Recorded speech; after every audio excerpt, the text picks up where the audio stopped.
Untuk ADMN ke-12 kali ini, agenda biasanya yaitu paparan berupa laporan tahunan tiap negara.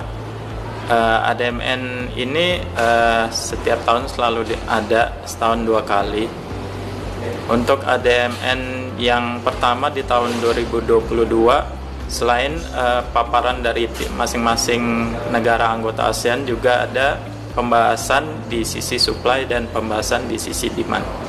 Kita di Indonesia kita menyampaikan laporan tahunan kita atau capaian kita selama tahun 2021. Dimulai dari laporan berupa prevalensi yang kita lakukan di tahun 2021. Kemudian kita juga memaparkan kegiatan demand reduction kita berupa kegiatan pencegahan kita, kegiatan rehabilitasi, dan kegiatan pemberdayaan masyarakat.